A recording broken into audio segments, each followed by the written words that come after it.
करीब 500 साल पहले 1513 में निकोलो मैकियावेली ने द प्रिंस नाम की एक किताब लिखी थी। अब मजेदार बात यह है कि उस समय चर्च ने इसे बैन कर दिया था और कई सरकारों को तो ये इतनी खतरनाक लगी कि पूछिए मत। लेकिन क्यों? असल में इसमें इंसानी बर्ताव और पावर डायनामिक्स की कुछ ऐसी अनफिल्टर्ड कड़ी हुई सच्चाइयां थीं जिन्हें लोग खुलेआम मानना नहीं चाहते थे। आज हम इसी सोर्स मटेरियल की गहराई में जाएंगे। हम मैकियावेली को सिर्फ एक विवादित ऐतिहासिक शख्सियत के तौर पर नहीं, बल्कि परसेप्शन यानी नजरिए को शेप करने वाले एक अल्टीमेट मास्टर की तरह देखेंगे। और कमाल की बात यह है कि उनके यही विचार आज के मॉडर्न निगोसिएशन के लिए एक जबरदस्त टैक्टिकल प्लेबुक का काम करते हैं। आज के टॉप सीईओज और सेल्स लीडर्स इन्हीं टैक्टिक्स का इस्तेमाल करके अपनी रोजमर्रा की डील्स क्लोज करते हैं। तो चलिए देखते हैं कि हम किन 5 खास मैकियावेलियन सिद्धांतों को कवर करने वाले हैं। पहला है चॉइस का भ्रम, दूसरा कमी से बिक्री, तीसरा प्रामाणिकता का मुखौटा, चौथा फ्रेम को कंट्रोल करना और आखिर में रणनीतिक रूप से पीछे हटना। चलिए सबसे पहले इस बेसिक कॉन्सेप्ट को समझते हैं। हम अक्सर देखते हैं कि एक औसत या एवरेज सेल्स पर्सन सिर्फ प्रोडक्ट के फीचर्स बेचता है, राइट? लेकिन जो इस गेम के असली मास्टर होते हैं ना, वो फीचर्स नहीं, वो परसेप्शन बेचते हैं। वो असलियत को अपने हिसाब से मोड़ देते हैं। जैसा कि इस फेमस कोट में कहा गया है कि असली महारत इसी में है कि सामने वाले को पूरी आज़ादी महसूस हो, जबकि पर्दे के पीछे से हर एक नतीजे को, हर एक आउटकम को आप खुद कंट्रोल कर रहे हो। और यहीं से हमारा पहला सिद्धांत आता है, चॉइस का भ्रम, यानी ऑप्शंस को डिजाइन करना। अब सोचिए, असली कंट्रोल का मतलब किसी से गिड़गिड़ाकर हां बुलवाना नहीं है, बल्कि ऑप्शंस को ही कुछ इस तरह से डिजाइन करना है कि फैसला चाहे जो भी हो, फायदा आपका ही हो। चलिए इसे एक आम बिजनेस सिनेरियो से समझते हैं। मान लीजिए किसी सर्विस के लिए सीधे 10,000 रुपये मांगे जाते हैं। ऐसे में क्लाइंट के मन में तुरंत शक पैदा होता है, क्या सच में इसकी इतनी कीमत है, या फिर चलो बाद में सोचते हैं। लेकिन एक मास्टर क्लोजर ऐसा नहीं करता। वो 10,000 के स्टैंडर्ड ऑप्शन के साथ साथ जानबूझकर एक 15,000 का प्रीमियम ऑप्शन भी रख देता है। अब ध्यान दीजिए, अब क्लाइंट हाँ या ना में नहीं, बल्कि ये वाला या वो वाला में सोच रहा है। ऑप्शंस कुछ ऐसे सेट कर दिए गए हैं कि हर नतीजा बेचने वाले के ही फेवर में जाएगा। और ये बहुत ही शानदार तरीके से दर्शाता है कि एंकरिंग इफेक्ट असल में काम कैसे करता है। जब पहले वो 15,000 वाला महंगा पैकेज दिखाया जाता है ना, तो उसके तुरंत बाद वो 10,000 वाला ऑप्शन अचानक से एक बहुत बड़ा बार्गेन, एक बहुत बड़ी डील लगने लगता है। ये चॉइस का एक ऐसा इल्यूजन है, एक ऐसा भ्रम है जहां गेम पहले से ही फिक्स था। कुछ भी बदला नहीं, बस चीजों को देखने का नजरिया बदल दिया गया। हम देखते हैं कि बड़ी बड़ी सॉफ्टवेयर कंपनियां या कार डीलरशिप्स इसी एंकरिंग इफेक्ट का इस्तेमाल करती हैं। वो सबसे महंगा टियर अक्सर सिर्फ इसलिए रखते हैं ताकि बीच वाला टियर उनका बेस्ट सेलर बन सके। अब आगे बढ़ते हैं हमारे दूसरे सिद्धांत की तरफ, डर और कमी का इस्तेमाल करके बिक्री करना। जब हम इंसान फैसले लेते हैं तो उसमें कमी या स्केर्सिटी का बहुत बड़ा रोल होता है।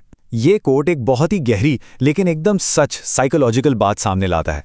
हमारा दिमाग ना किसी फायदे को पाने के लिए काफी धीरे रिएक्ट करता है, लेकिन अगर कोई नुकसान होने वाला हो या कोई चीज हाथ से निकलने वाली हो तो हम तुरंत छटपटा जाते हैं। किसी बढ़िया डील के मिस हो जाने का डर, जिसे हम फोमो कहते हैं, बिजनेस क्लोज करने का एक बेहद पावरफुल टूल बन जाता है।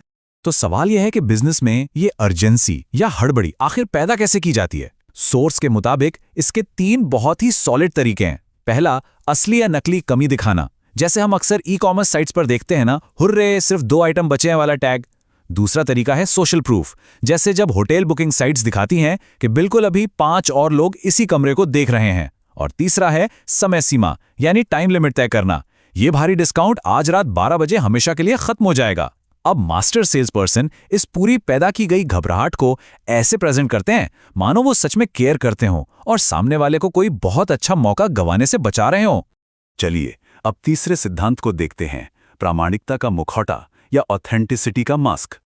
ये एक कड़वी सच्चाई है कि लोग कभी भी एक एकदम परफेक्ट और बिना किसी कमी वाले इंसान पर जल्दी भरोसा नहीं करते। हम उन पर भरोसा करते हैं जो असली लगें, जिनमें कुछ कमियां हों। और यहीं पर ईमानदारी का स्ट्रेटेजिक इस्तेमाल जादू की तरह काम करता है।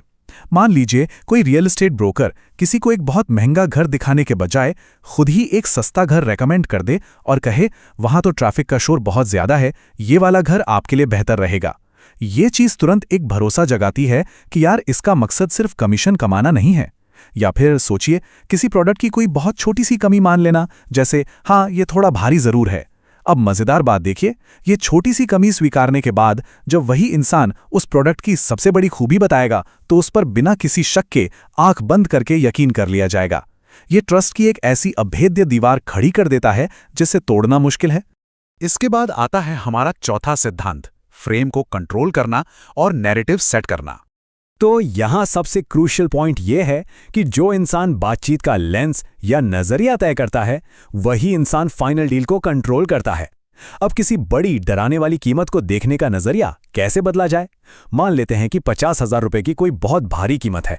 एक एवरेज तरीका होगा उस कीमत को सही ठहराने की बहस में पड़ जाना, लेकिन एक मास्टर क्या करता है, वो पूरा फ्रेम ही बदल देता है। वो कहेगा अगर हम इस 50,000 को 5 साल के इस्तेमाल पर बांट दें तो ये दिन का सिर्फ 27 रुपए बैठता है। अब अचानक से यह 50,000 की रकम एक कप चाय से भी सस्ती लगने लगती है। पूरी की पूरी बातचीत अब खर्च से हटकर सीधे वैल्यू पर आ गई। हमारे इंश्योरेंस एजेंट्स और जिम वाले अक्सर इसी सेम फ्रेम का इस्तेमाल करते हैं और इसी वजह से बड़ी बड़ी डील्स भी बड़ी आसानी से क्लोज हो जाती हैं। और अब आते हैं हमारे पांचवें और आखिरी लेकिन शायद सबसे एडवांस सिद्धांत पर, रणनीतिक रूप से पीछे हटना। पावर डायनामिक्स का सबसे बड़ा रूल ये है कि जिसे डील की सबसे कम जरूरत दिखाई देती है, असली पावर उसी के हाथ में होती है।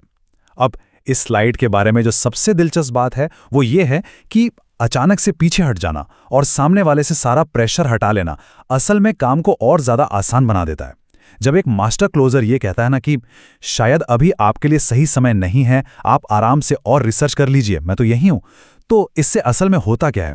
इससे सामने वाले के दिमाग में एक अजीब सा पैनिक ट्रिगर हो जाता है।